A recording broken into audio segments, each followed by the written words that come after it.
Well, guys, it appears that the constitutional crisis is still underway because Kilmar Abrego Garcia is still sitting in a prison down in El Salvador.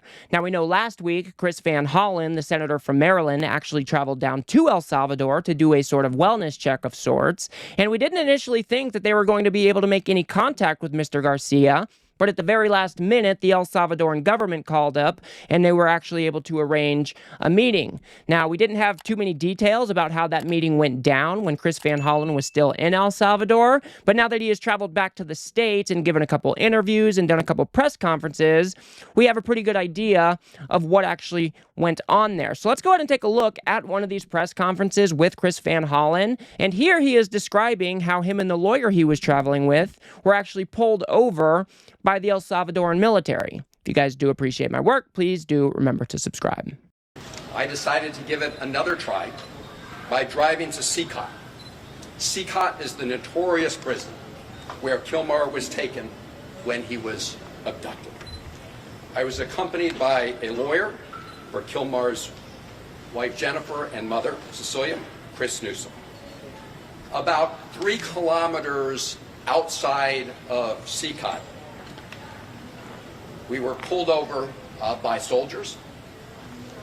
You could see the rest of the traffic was allowed to go by. We were pulled over by soldiers and told that we were not allowed to proceed any farther.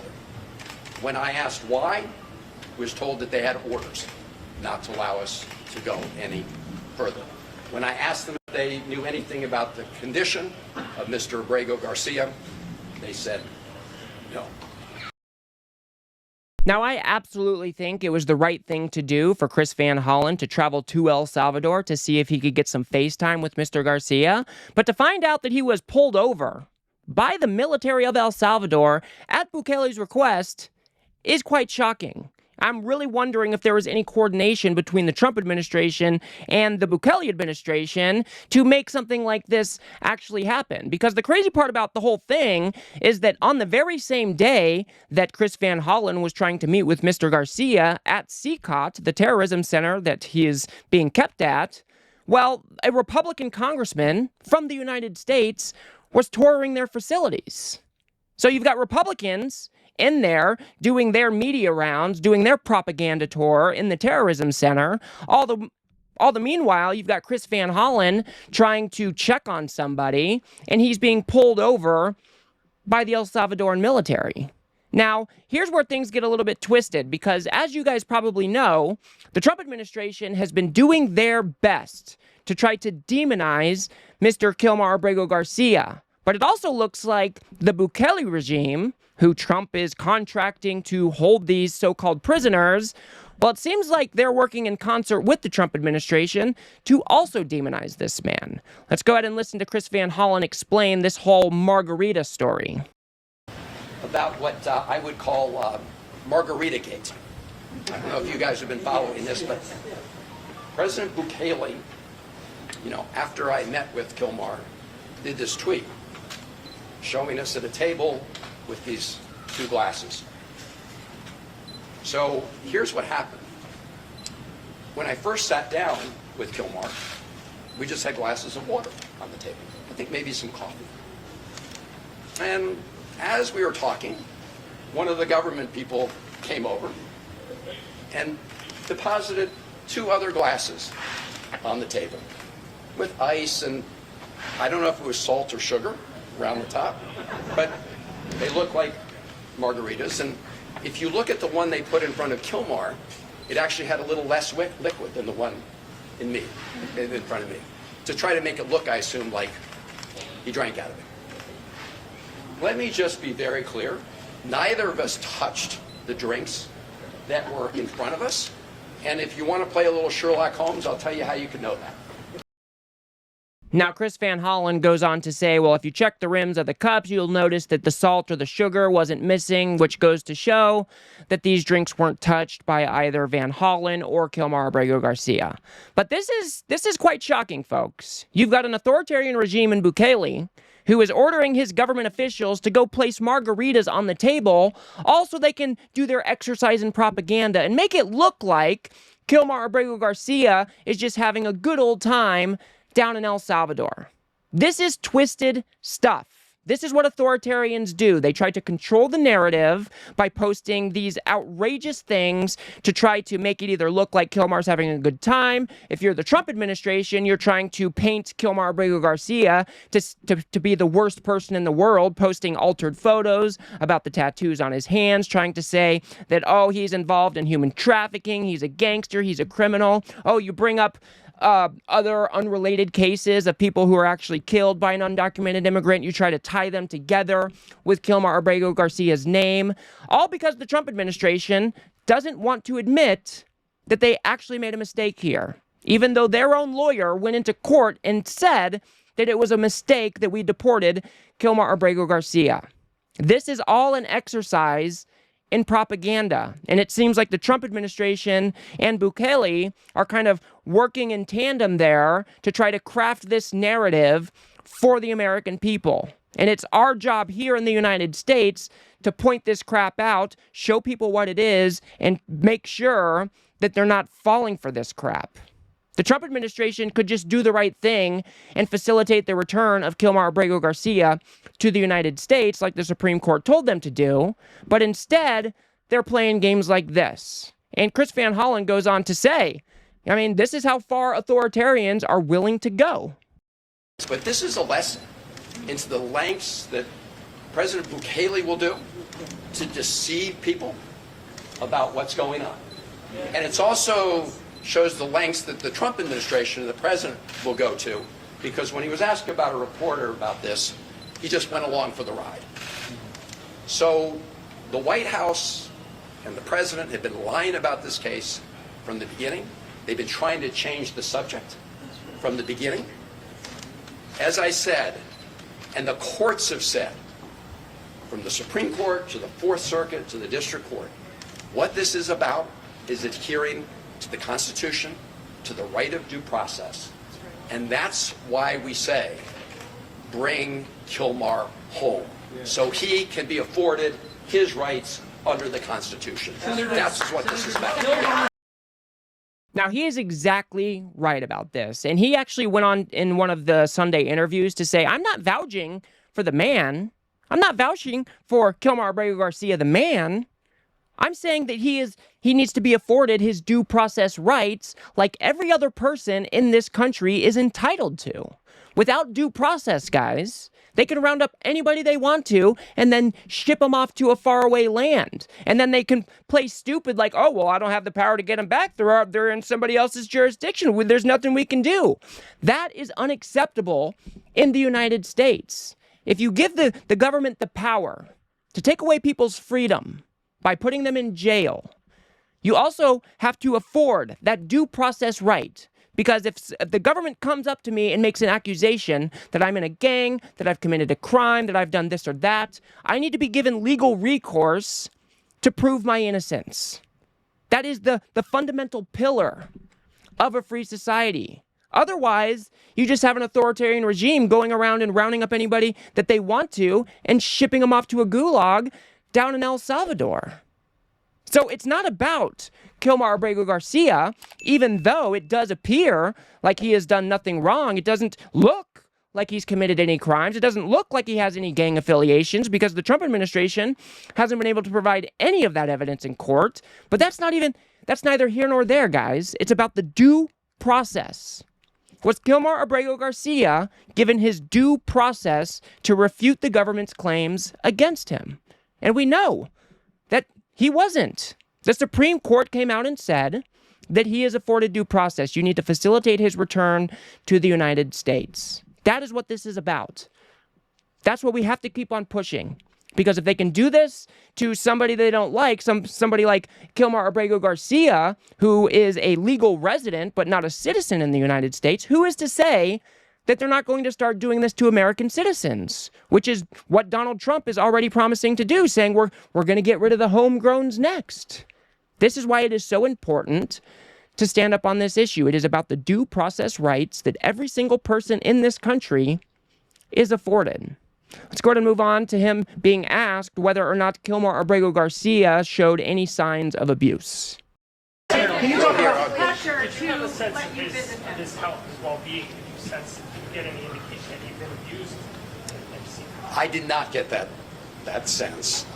Look, you never know, but I asked him if he was okay. He said yes. He said he has I think a blood pressure condition. He has seen a doctor. So, you know, on a very cursory examination, he appeared okay. Now, I will say, just to be clear, there was some negotiation about the terms of this meeting, and we were kind of surrounded by video cameras. So I do want to say that was the setting he was in. I should also just say, you know, I mentioned the fake margarita. They actually wanted to have the meeting by the side of the pool, right, in the hotel. Just right. I mean, this is a guy who's been in CCOT. This is a guy who's been detained. They want to create this appearance that life was just lovely for Kilmar, which of course is a big fact. I mean, how grotesque, right? You have an authoritarian regime, Bukele, surrounds this meeting with a whole bunch of government officials, tries to put them in front of the pool to try to exercise their propaganda, to try to sell a narrative to the American people. I mean, these are just depraved people. They apparently don't care about Kilmar Abrego Garcia's life. They don't care about the due process that he was supposed to be afforded in the United States of America. Now, am I happy that Kilmar Abrego Garcia doesn't appear to have been abused in any way? Hell yeah, that is good news. Am I happy that he was checked out by a doctor and it sounded like he was being treated for his high blood pressure situation? That is a very good thing. Now, admittedly, it would be highly risky for the Bukele regime to do anything to Kilmar Abrego Garcia when it is such a hot story, but this is all good news. It sounds like Kilmar Abrego Garcia was also moved to another facility, so he's not in the terrorism the terrorism center or whatever. So that is also good news. But all of that doesn't really matter because Kilmar Abrego Garcia should be on a plane back home. Now, if he is brought back to the United States and he gets his due process, he's able to refute the claims that the government has made against him in court, and then for some reason he loses, then them's the cards, right? But the due process was not given here, and that is what we have to keep on hammering on. And I think the American people really understand this. If the government is allowed to just go around and accuse people of something and then ship them off to a faraway land based on that accusation, and there's no process at all to try to refute those claims, that is a very dangerous place for our country to be in. And I want to go ahead and play you this one last clip because Van Hollen brings up a very good point here. And this is a question that I had off the top when I first heard that the Trump administration was sending people off to an El Salvadoran gulag. Like, we are paying the El Salvadoran government to house these people, but where is that money coming from? It's supposed to be appropriated from Congress. They're the people who make the budget. So where is this money coming from? And he points that out here. On that, not totally powerless, because appropriations need to go through the Congress. And that $15 million, you can be sure we're going to be looking for where it is, because that wasn't authorized in previous appropriations. We're operating under a continuing resolution. Now, they may try to pretend they can transfer that, but there's some indication that they were planning anyway, until now, to make that as part of their request. And you can be sure that I won't support the use of one penny of taxpayer dollars to keep Abrego Garcia illegally detained in El Salvador. And so as part of that process, yes, Democrats, at least in the Senate, have some sway. Now, this is an excellent point. Let's just remember what's going on here. The United States government has kidnapped somebody and disappeared them to a gulag down in El Salvador.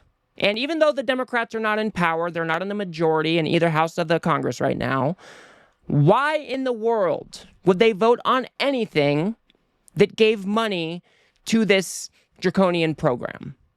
They have absolutely every right to vote down every single budget resolution they can, unless these people are returned from El Salvador, and they are not appropriating money to fund this terrible, terrible program. This is a really good point to bring up, and it's something you should call your senators, your congresspeople about. This is one way that we can leverage the little bit of power that we have. I don't think the Trump administration really, I don't think they anticipated the blowback that they are currently getting. But the American people, like I said, they are understanding.